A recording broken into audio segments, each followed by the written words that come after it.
Virgil. My father. He always has a smile on his face and a plan moving in his head. We were standing together on the sidewalk while the men were clearing the lot. I was watching the rats running for their lives. They were shooting off every which way.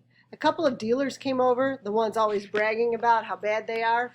A rat ran right up one of their legs. The dude screamed, just like women do with a mouse in cartoons, only louder. Shook his leg like his toe was being electrocuted. That rat flew off and dove down a storm drain. I looked at my father. That's when I saw that he hadn't paid the rat any mind. Hadn't even turned his head. His eyes were stuck completely on the garden land being uncovered. He had a 2-foot wide smile on his face. My father drove a bus back in Haiti.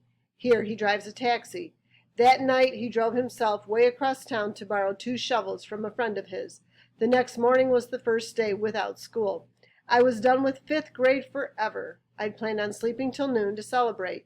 But when it was still half dark, my father shook my shoulder. School was over, but that garden was just starting.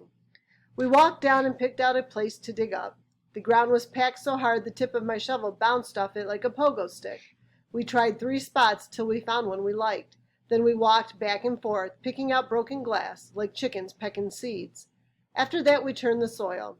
We were always digging up more trash, bolts and screws and pieces of brick. That's how I found the locket. It was shaped like a heart and covered with rust with a broken chain. I got it open. Inside was this tiny photo of a girl. She was white with a sad-looking face. She had on this hat with flowers on it. I don't know why I kept it instead of tossing it on our trash pile. It seemed like hours and hours before we had the ground finished.